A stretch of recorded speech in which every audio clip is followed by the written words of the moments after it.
homes on Monday night. Unrest in Angata, Barikoi, Narok County after one person left dead and 13 cattle stolen, with education paralyzed due to insecurity fears.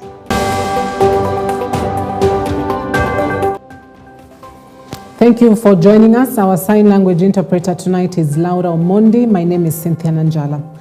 More than 100 families in Naivasha were left homeless and forced to spend the night in the cold after flash floods swept through their homes, schools and shopping centers on Monday night. The floods were triggered by heavy rainfall in the nearby Eburu forest, which sent torrents of water cascading down into surrounding villages. The sudden deluge left a trail of destruction in its wake, washing away property, submerging farmland, and rendering key roads impassable. Residents are now calling on both the national and Nakuru county governments to intervene. Sasa maji ambayo yanatoka sehemu za milima na msitu wa Eburu, tuna mito miwili. Msitu mmoja ambao unatoka sehemu za Eburu kule ndani, na mto wa pili unatoka sehemu za Mau. Mito hiyo sasa, manake ile sehemu za miinuko zinamwaga maji sehemu za chini, upande wa Dabibi na upande wa Moidabi, Kipunyo na Duru na Huruma. Jana usiku maji haya yamezidi, na kuanzia jana usiku masaa saa 2 mvua ilikuwa kubwa sana na maji yakafurika kwa boma za watu. Naomba serikali yetu atusaidie kwa ajili ya maji. Maji imetufurika leo usiku, hatujalala, vile hata inataka nyesha saa hii, hatujui tunaelekea wapi. So tunaomba usaidizi kwa serikali yetu ya kaunti na serikali yetu yote watusaidie. Matinga ikuje itusaidie kuonesha hii maji njia iwashe kupitia kwa mabama. Shule hakuna sasa, sijui watoto wataingia. Maji yametuvamia hasa jana usiku, ambapo mvua haikuwa hapa lakini ilinyesha mlimani. Kwa hiyo maji yakachukua mkondo na yakatupata kwa kazi mwendo wa saa 2 usiku, na kuanzia hapo ikajaa manyumba, ikabeba vitu vingi na hata ikaharibu chakula. Maana ni vizuri kuzuia kuliko kuponya, kwa sababu sasa wakati tunaelekea dakika hii, tunaona kule imeanza kuwa nyeusi katika mlima, tumeanza kupata wasiwasi. Kwa hivyo tungeomba kusaidiwa kwa njia ya kuelekezwa maji kupitia excavator, maana ilikuwa hapo awali imetengenezewa njia lakini sasa imeziba, maana imejaa. Deputy President Professor Kithure Kindiki has dismissed opposition leaders inciting public dissent against the Kenya Kwanza administration. During a meeting with Nyandarua County opinion leaders and legislators at his current residence, he reaffirmed the government's focus on fulfilling its pre-election promises, emphasizing action over political rhetoric. Kindiki cautioned critics to brace for a political showdown in 2027, confident that the administration's track record will vindicate it. Sisi ni wanasiasa kama nyinyi. Msidhani sisi sio wanasiasa na tunajua kuomba kura. Wacheni madharau. Tunajua kuomba kura. Si namna hiyo? Si ndio? Lakini pia tunajua kiongozi mzuri anaanza na maslahi ya wananchi kwanza. Anasukuma barabara, anasukuma stima, anasukuma maji, bei ya maziwa, bei ya viazi, kwa sababu kila jambo iko na wakati wake. Ukichaguliwa unasukuma kazi, alafu wakati wa campaign ukifika unatoa koti, unatoa tai, unavaa t-shirt na kofia, unaenda kiwanja kuomba kura.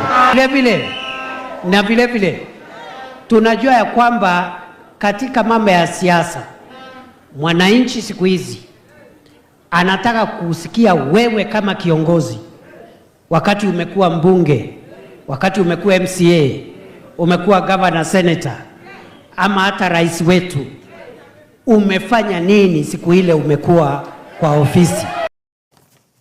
Hundreds of universal health coverage workers took to the streets of Nairobi on Tuesday in a peaceful protest demanding permanent employment, payment of outstanding gratuities and salary equalization. The UHC workers camped outside Afya House, the Ministry of Health headquarters, calling for payment of their gratuities before their payroll is transferred to county governments on July 1st, 2025. More than 3,000 UHC workers drawn from various counties held a night vigil and lit candles at the Green Park bus station before marching to the entrance of Afya House. We have rejected what our CS Duale said, and the communique by the Ministry of Health and Council of Governors that stated we should go back to work as of last week, and that our payroll is going to the county levels with the same stipend. We are here to say that we reject that proposal. We demand that we be put on permanent and pensionable terms. We demand that we be given our... Tungependa kuelezea kwamba wakaweze kutupatia gratuity yetu ambayo tumeweza kuhudumia kwa muda wa miaka 5. Bwana William Samoei Ruto, for how long are we going to come to these streets of Nairobi to keep asking for the same things? For how long are we going to lose the UHC healthcare workers? Is UHC still alive? We have been going around the country championing for universal health coverage. What is this universal health coverage without UHC staff? Madam Modoni has been promising us PNP since time immemorial. What does she want with us? Does she want us to die? What does she want? Let her address us. Hapa tutoki bila PNP, tunalala hapa kwa... Learning activities have been disrupted in Angata, Barikoi, Narok South following a fresh raid that left one person dead and at least 13 cattle stolen. Area Chief Paul Ruto confirmed the incident, saying the attackers hid in a maize plantation before attacking Kitura village. Several schools remained closed, with teachers and learners staying away because of the tension. This latest attack comes just days after another raid in the same region where over 15 animals were stolen.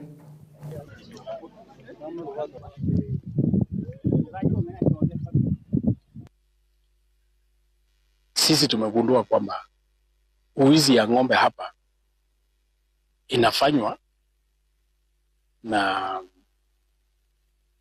watu ambao wanatoka nchi nyingine in collusion with the neighbors. But mostly ng'ombe ikiibiwa hapa, ikifuatwa, mwishowe tunaambiwa imeenda Tanzania. So what we are requesting the president is to establish a KDF camp here. Sisi vijana sasa tumemaliza shule, tungetarajia sasa kwenda makazini. Lakini shida ni ile sasa tuko hapa mbakani kuchunga ng'ombe, kuchunga mahindi isifyekwe na kuchunga tena maisha ya watu, sababu kuna wamama wanapalilia hapa hivi. Mali ya watu ya Angata warudishwe. Hakuna pingamizi. Ameharibu uchumi na amesambaratisha na anaongeza usharati, sababu mwanaume akikufa bibi anapaki. Akipaki sio ni usharati tayari. Tumezaliwa hapa, wamepiga babu zetu, wametupiga, jana wakakuja na bomu, ndio tukaogopa tukaachilia ng'ombe iende. Agriculture Cabinet Secretary Mutahi Kagwe has clarified that no sugar factory in Kenya has been sold, stating that the government has only leased them out through a transparent process that received full parliamentary approval. Kagwe, who spoke before the National Assembly's Agricultural Committee, dismissed claims that the leasing process lacked transparency, emphasizing that all stakeholders were involved from the beginning. The CS noted that Parliament had given a green light to the whole process from the onset and that every step taken was in line with its recommendations. You will remember, Mr. Chairman, that a while back, the Parliament itself formed a sugar caucus.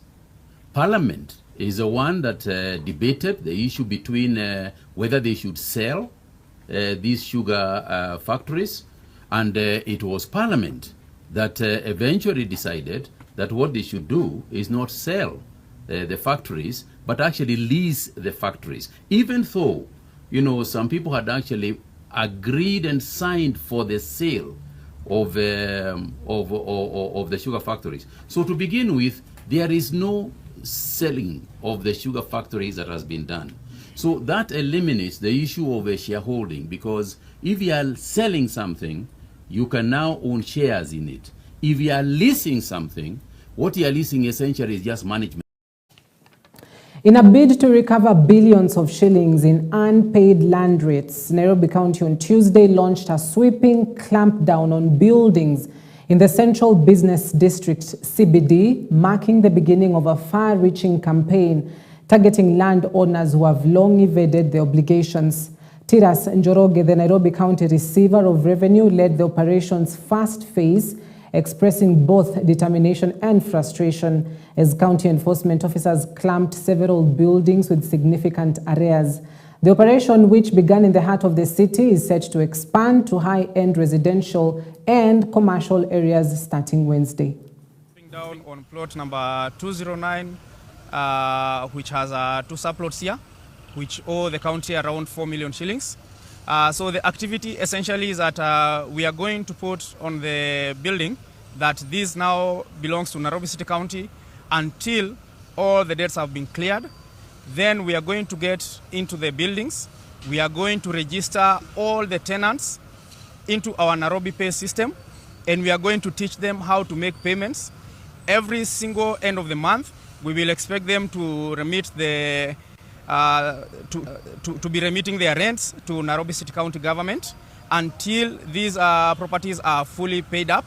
We will do this clamping on both commercial and residential buildings, because there are residential properties where the owners also do not make payment. Out of 255,000, 56,000 properties, only 50,000 have complied. So we have 200,000 properties that have outstanding. The JKIA law courts have ordered 2 suspects, including the Lake Basin Development Director Abel Ochieng, to be detained for 23 days as investigations continue into the murder of Kasipul Member of Parliament Charles Ongondo Were. The prosecution had sought 30 days to detain the suspects, arguing that the suspects played a crucial role in the planning and execution of the legislator killing. Earlier on, the court dismissed an application by the suspects seeking the recusal of Chief Magistrate Irene Gishobi from the case. The suspects had accused the magistrate of bias. So then we ask ourselves a very simple question: what is compelling?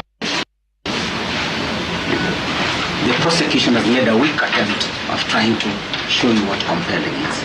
Totally weak. But let us say, because it's not defined in the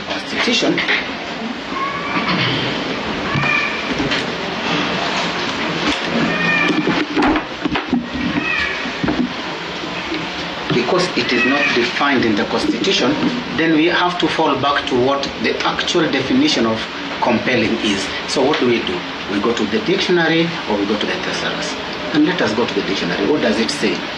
The Oxford Dictionary says it must be so strong, so compelling, so convincing, so strong, so compelling, so convincing, such that the person in whom this matter is brought before is convinced they must act in that direction. From the submissions, it is clear that this was a well-organized criminal activity that was well executed. And in such organization, several individuals have been linked, and it is important that investigators are granted sufficient time to thoroughly investigate the matter and sort out the wheat and chaff so that proper individuals involved can be charged appropriately. All right, allow us to take a quick break right here on EBN TV. We'll be back shortly with more news making headlines. Stay with us. The official visit to the Dominican Republic, Kenya's Prime Cabinet Secretary, Musalia Mudavadi, held the first political consultations with the Foreign Minister of the Dominican Republic, Roberto Alvarez, in Santo Domingo. The two leaders discussed topics of mutual interest, including trade, security, cultural exchange and cooperation in the context of the implementation of the Multinational Security Support Mission in Haiti. The MSSM, which Kenya is leading, was established by the United Nations Security Council through resolution in 2023. Their Excellencies noted that the situation in neighboring Haiti severely impacts the security of the Dominican Republic and other neighboring Caribbean nations, and that it is the responsibility of the international community to restore peace and stability to Haiti. I want to say categorically that your support has been invaluable in the sense that we are able to seek the support of the country in terms of being able to evacuate our personnel when they are in a moment of need for medical support and other critical support. You have supported over 20 of our personnel in this country in the last few months, and we really appreciate it. The reports we get from them is that they have received high quality support from the experts in this country, and we appreciate that. Equally, we want to state that this mission requires a lot of cooperation in terms of intelligence, sharing of critical information, and this country has provided invaluable support to the mission in Haiti. Our request is that we continue supporting each other and collaborating for the success of that mission. So we also pay tribute to your security personnel who have anchored the role of the mission in Haiti. According to health practitioners, mental health was affecting both minors and adults in the country in the wake of harsh economic times and increased family differences. The rise in cases of suicide among school-going children in Naivasha has been attributed to dysfunctional family, depression, and use of drugs. Lydia Nyaga, mental health coordinator of Nakuru County, says urgent measures need to be put in place, including mentorship and therapy sessions to curb the rise. Cost of living, substance use. I think because of the rate of unemployment, youth are really, I think they don't have much to do, or they are just, the sherehe factor, people are really having fun. So people, when they want to celebrate something or celebrate achievements, they've really embraced the sherehe slogan thing. And during this sherehe, it's leading people to, of course, people are trying different substances, and eventually they are actually getting addicted. We believe first by enacting decriminalizing suicide, that was a plus in the government. We have the mental health bill. Currently we have the counseling and psychological board, which it regulates the psychologists and the counselors who are working in the mental health field. I can say mental illness cuts across. There are those conditions which affect the young children. There are those conditions which affect the adolescents and the youth. And there are those conditions which affect the elderly. So it cuts across all age brackets. Because the children, we call them neurodevelopmental disorders. They only affect children. Yes, when you come to the youth, on that, sometimes you can say they are more affected with the substance use than the other group. But mental illness cut across all age group. The few who reach to have or struggle with mental illnesses, we have the curative services where they can get help in our services. In our facilities, starting from level 2, they can get service, level 3, level 4. And in our level 5, there is where they can get admission. People only associate mental illness with admission. Not everyone needs admission, but the few who needs admission, they can get it at Nakuru County Referral Teaching Hospital or Igidi Hospital. 17 people, including children, have been admitted to Sirisia County Hospital in Bungoma County after eating poisonous food. According to the victims, they said they bought the food from a local vendor who is believed to have bought it at the Magoro market in Busia County. After eating the termites, they started vomiting and experiencing diarrhea. According to the medical superintendent of the Sirisia Hospital, Judith Wafula, the patients are in good condition after receiving treatment following the incident. Mimi nikachukua ya shilingi 10 nikaenda kugawana na watoto. Na jioni tu hiyo saa 9 tunaanza kutabika na kuhara. Baadaye na sisi yani ikatulemea kabisa. Sasa tulikula kidogo kidogo, lakini kuna watoto walikula mingi. Na time ya saa 10 hivi jioni ndio hii matokeo yalikuwa yanatokea.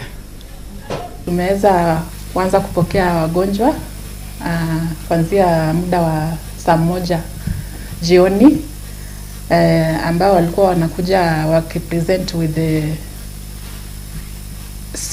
similar symptoms za kuendesha, kutapika, na tulipokuwa tunawaangalia na kuwaulizia zaidi, walikuwa wanasema walikuwa wameweza kula kumbe ambayo waliweza kununua kwa muuzaji mmoja katika area yao. Wagonjwa ambao tuko nao kwa sasa ambao walifika kwetu wakiwa na those symptoms walikuwa 17 na wote wamekuwa managed vizuri, wako stable as we speak.